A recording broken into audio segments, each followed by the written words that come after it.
That's in January of 2011. What we know is that in May of 2011, not long after that, you might have read about Mr. Gigaba, then Minister Gigaba, seeking to replace Mr. Mkunazi, the chairperson, with Mr. Sharma as the chairperson. Have you read about that? No. No, I haven't seen that. We'll deal with that with Mr. Gigaba, and Cabinet refused that attempt to make Mr. Sharma the chairperson. Of Transnet? Yeah. I was not aware of that. But what you would be aware of, though, is that a year or so later, in August of 2012, Mr. Sharma was appointed, wasn't he, as the chairperson of the BADC? Yes. Let us then deal with your appointment as the CEO of Eskom also having been predicted. Now, I'm aware that you've been asked questions about this. But of course, Mr. Bester was a Transnet stream witness. Yes. And you remember his evidence was that he went to a meeting with Mr. Essa at JB's Corner in Melrose Arch sometime between, I think it was May and November of 2014.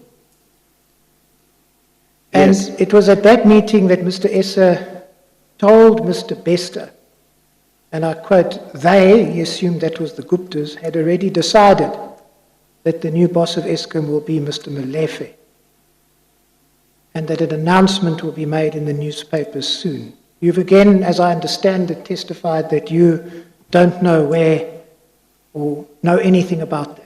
Is that correct? I don't know anything about that, and in addition to that, I don't know Mr. Essa. I've never met Mr. Essa. But you didn't need to meet Mr. Essa. I didn't even know who he was.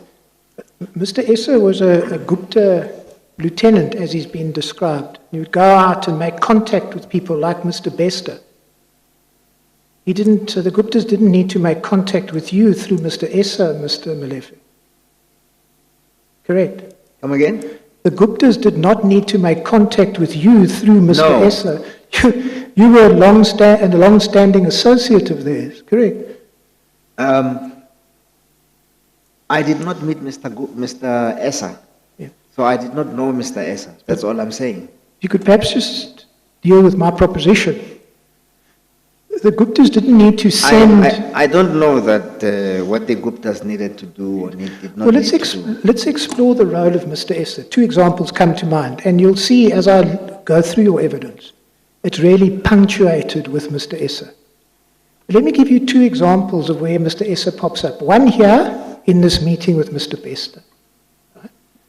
And where he also pops up is Mr. Gama gives evidence that he sees Mr. Essa in Mr. Singh's office.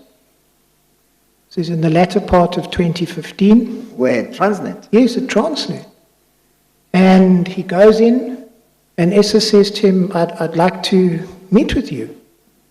And he says to him, well, you can get my details from Mr. Singh. And in time, Mr. Essa contacts Mr. Gama and sets up a meeting. Mr. Gama says, unknown to him, that meeting is set up at what turns out to be the Gupta compound. So that's what Mr. Essa was doing. But the Guptas didn't need to send Mr. Essa to meet with you. You knew them. You were dealing with the generals, effectively. You didn't need to deal with the lieutenant, correct? I have testified that I knew them. Yeah. Sorry, can you just deal with my proposition? It's not surprising that Mr. Essa wasn't deployed to meet with you, because you were dealing with the Guptas directly. No, I can't comment on what Mr. Essa was deployed to do or not deployed to do. But I did not know Mr. Essa. Yeah.